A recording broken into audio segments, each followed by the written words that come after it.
కన్యా రాశి.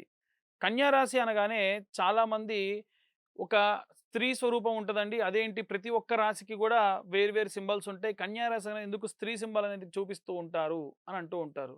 కన్యా రాశి అంటే మూలాధార స్థితి. కన్యా రాశిలో ఉన్నటువంటి వారు సాధారణంగా ఎవరెవరు ఉంటారు అనంటే, ఎవరైనా సరే విశేషమైనటువంటి గురువులు, మంత్ర సాధనలో ఉన్నటువంటి వారు, మూలాధార స్థితి అయినటువంటి అమ్మవారి ఆరాధకులు, శాక్తేయ ఆరాధకులు అధికంగా ఉంటారు.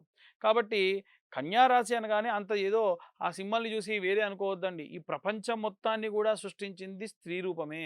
అట్టిటువంటి వైద్యులు గాని అధికంగా ఉండేటువంటివనమాట. వీరెప్పుడు కూడా ప్రకృతికి, మూలానికి సంబంధించి ఉంటారు.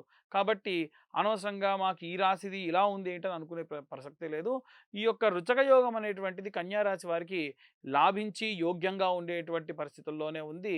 విశేషంగా ఈ యొక్క కన్యా రాశి యొక్క రాశ్యాధిపతి బుధుడు ఈ యొక్క కుజుడితో కలిసి మూడవ స్థానంలో ఉన్నాడు. బుధుడు అంటేనే కమ్యూనికేషన్ రిలేటెడ్ ఇష్యూస్ అన్నమాట. అలాంటి కమ్యూనికేషన్‌కి సంబంధించి మూడవ స్థానంలో గూడా కమ్యూనికేషన్ సంబంధించినటువంటి హౌస్ అనమాట. Third house. అట్టి థర్డ్ హౌస్‌లోకి మూడవ ఇంటికి కుజుడితో సహా సంచారం చేయడం వలన ఎక్కువగా మాట్లాడరు. మాట్లాడిన ప్రతి మాట ఆనిముత్యం